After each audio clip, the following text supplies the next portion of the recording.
Good morning, YouTube. Warbles on a lot here. Sunday, 14th of June, getting ready for The Outsiders and First Moondog, which will be in separate broadcasts.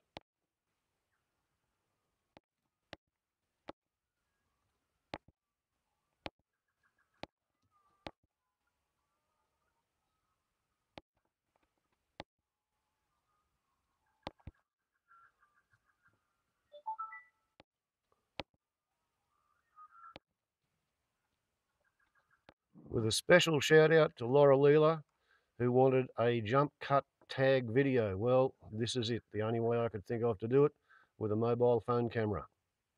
Use a tripod and simply move the actors around the scenery. How I get the actors to move around the set, that's just magic. Now we'll go on to The Outsiders. But there's one race of people I love best all. Song is of Eddie's. At 2004, the year. Eddie Perfect performing songs from the middle as part of the app.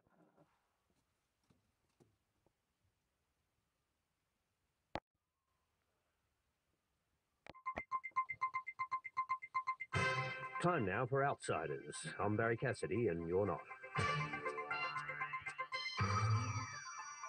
And your guests this morning are Ian Hankey. He's a former Howard government advisor who now runs a political consultancy. Shalila Medora is a political reporter at Guardian Australia. And Tim Lyons is a research fellow at Per Capita. He's a former ACTU assistant secretary. Morning, all. Good morning. Morning. Now, two big questions are running unresolved today. A, do we pay people smugglers? And B, did Bill Shorten do deals that disadvantage union members? Which will we do first? Show of hands? All right, then I get to decide. People smuggling. Right. There you go. It seems we may indeed be out to smash the people smugglers business model by making them welfare dependent. Did Australian officials pay smugglers thousands of dollars in cash to turn back a boat? No, says the Foreign Minister. No, says the Immigration Minister. This is what the PM had to say to 3AW's Neil Mitchell. We are determined to ensure that illegal boats don't get to Australia, and we will do whatever is reasonably necessary to protect our country from people smuggling and from the effect of this evil and damaging trade that costs lives. Surely we wouldn't pay people smugglers. They're criminals. Well, what we do is we stop the boats by hook or by crook, because that's what we've got to do, and that's what we've successfully done. What Neil Mitchell said, Ian Hankey, surely we wouldn't pay them. They're criminals. Excuse me. What I think we're seeing here is that there's a bit of confusion over the way the PM has expressed himself, but clearly the position of the government has always been never to confirm or deny what we actually do. This has been a consistent position ever since Sovereign Borders was announced when on water matters. On water matters, and this was allegedly an on-water matter. Now, certainly, it seems to me the PM's language might have been a bit loose in this particular case, but from everything that I've seen subsequently to this, and I saw a report, I think, on the news last night, it's starting to look a bit more like it's a bit of not a beat up, but maybe not factually correct. Some of the information seems to be coming through that someone alleges that X said this or that Y said that, and there was some money involved. And listen, it doesn't have, to me, smack of a great deal of veracity. Now, should the Prime Minister's language have been better? I think so, and it should have been consistent across the board. But having said that, he did not say that we were going to pay it, and that's why I'm a bit concerned about the way these stories are shaping up. It's the old denial story, refuse to deny. And I remember when I was a cadet at the age, many, many seasons ago, that these sorts of stories were actually ruled out.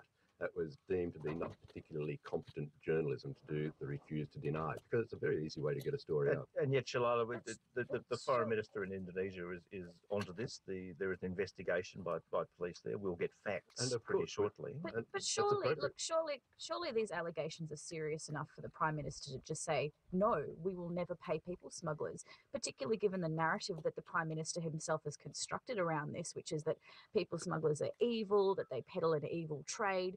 Surely these allegations are serious enough for him to just say, actually, you know what, we would never pay people smugglers. That's ridiculous. That's out of the question. And I think That's not what he said. and correctly, I think what it gets back to is the point that I made earlier, that you never confirm or deny anything that we've done on water. Is that Throw to you reasonable? now. This is in our name, too. I actually think that's part of the problem here, and really I think the Prime Minister's got himself into a hole because of this absurd proposition that's been running over years that you just don't say anything about these operations. I mean, it's over militarising it. I mean, you'd think that these border security operations were like as needed to be as secret as the deployment of tanks outside Tobruk or something. That it was a kind of crypto military operation that if any information leaked out about it, it would cause a defeat. And so he's got himself into that position and has ended up. If it's not true that there has been money paid, then why on earth wouldn't he have said it? And it's really the position he's got himself into. Tim, I understand what you're saying, but it's, the reason they do, refuse to confirm or deny anything is because once you actually say, well, no, we didn't do that, then the next question is, well, you've done this, and your position can unravel. But it's not a position about an individual operational matter. This is about bribing foreign criminals. Yeah, on that point, Shalala, I mean, if we are paying, is that a collusion with the criminal? I mean, we've characterised the people smugglers as criminals. Now it would seem that we may be giving them money. I mean, what's the moral position there, Shalala? There's serious questions to be asked if this is found to be true. I mean, we need to look at international law as a start, not only our domestic law, and there's countless things on the Attorney General's website about bribing foreign officials and how that's against both domestic and international law. So really, we need to get to the heart of whether this happened, and then if it did, then there are serious further on questions. I actually went and looked at the AG's website as well, Jonathan, and it's actually got a page about foreign bribery, and it says foreign bribery is a threat to democracy and the rule of law and corrosive of good governance. I think that's right. Now, if you've got government agencies engaged in bribery or paying off foreign racketeers, then it raises a very serious series of questions about governance. And let's just see what the reality of it is. I think we're getting well and truly ahead of the game. Well, we're going to get to that reality very quickly. Yeah, and then you deal with the reality of the situation. At this moment, we're indulging in a fairly steep hypothetical. Let's just see what the facts are before we actually. The most disturbing aspect of that hypothetical is the boat was going to New Zealand anyway. Why are we forking out Australian cash? You're making an assumption that we are forking out money. Now that's just not true. Well, we have evidence that's been given to Indonesian officials that that's the case, and all we've got is some information. Now we've seen this before. Remember, a few months ago, last year, there was this case where allegedly Australian naval people were torturing supposed boat people, and that turned out to be an absolute. We have been down this turned road. out to be an absolute furphy. So what I'm saying is, let's keep calm and relax and see what the facts are before we start making allegations about bribery. And I think if you look back at that particular incident that you noted, the government was very, very strong in coming out and denying that flat out. That's and right. obviously that's not an operational matter. I know it's not an operational matter, and I agree with that. But the allegations so don't were conflate the two issues like that. Well, I just think that there are certain things where the government, will willingly say this has not happened because the allegations are so serious. So. I think you've had this is the latest in a long line of sort of our national mania about this issue that stretches back 15 years now. And I think, if you look at the way foreign news services have covered this story, and it's been a very large international story. The idea that a sovereign government of a Western democracy would be buying off foreign criminals, it strikes the rest of the world, frankly, as fairly astonishing. So I think attempting to downplay it in a domestic context really isn't going to fly. No. Now, it would be pretty easy to get rid of this if it wasn't the case. But once you start unpeeling, taking the layers off the onions like this about the way we manage the allegation as a something that real would problem. be a criminal offence has No, been committed by and Australian it will, personnel. it It's will, pretty serious. and it will be investigated and is being investigated. Well, But who let's by? just Well, let's, by the Indonesians and Shalala, that's the other aspect here, the relationship between the two countries. And I suspect the Indonesians won't be wanting to do us any particular favours in withholding information as this goes on. No, that's right. And obviously, Jokowi himself has got domestic pressure within his own government about, within his own country, I should say, about the way Indonesia deals with Australia. It's been a long running sort of issue about how that relationship works. So the Indonesians themselves are facing domestic pressure too, and we can't discount the fact that this is political for both Indonesia and for Australia. So there is that element too, that we've got to look at what comes out of Indonesia in the context of it can be reported for its own domestic audience. So that's another factor here I think we need to look at. Let's get quickly to an issue in which we all actually do disagree. On outsiders this morning, Ian Hankey, Shalala Medora and Tim Lyons, and Bill Shorten, the opposition leader, will front the Trade Union Royal Commission. Now, allegations that in his time as the Secretary, State Secretary in Victoria of the Australian Workers' Union, that deals were done that disadvantaged the members of that union, who've brought a pretty strident response from Bill Shorten. Any implication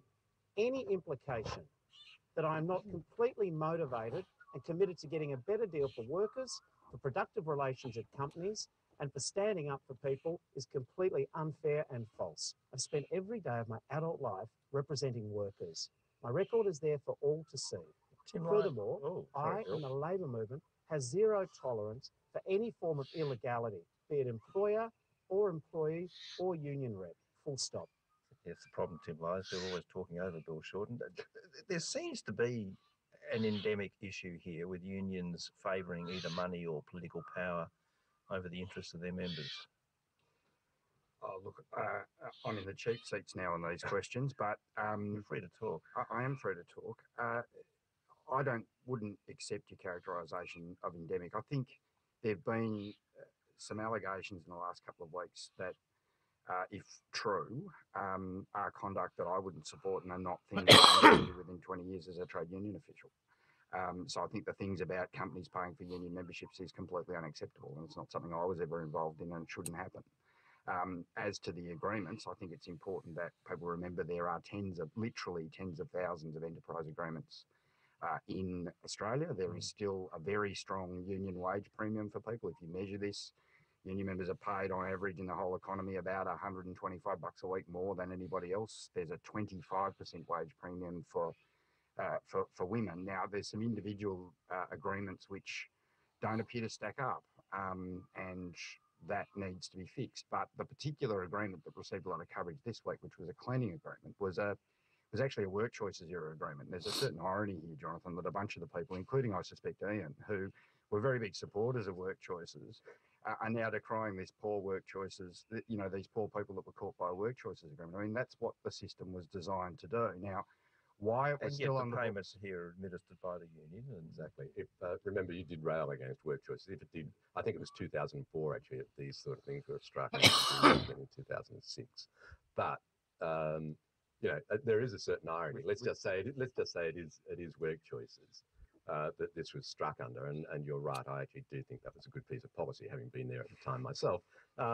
But there is a certain irony in that that Mr. Shorten was actually involved in putting a deal together using work choices, which is now being alleged to have rorted some workers. I actually think there's a huge irony in that. After railing against it so much, he actually uses it as a tool. Very amusing. Well, isn't the question here about whether this deal benefits workers or not? I mean, isn't that the whole heart fundamental? Of this? I think yes. The question is, are union members getting a better deal out of this? And if they're not, then I don't want to keep saying serious questions raised, but there are serious questions raised if this doesn't help workers. I think there's a couple of issues at play, though, as you point out there, Shalala.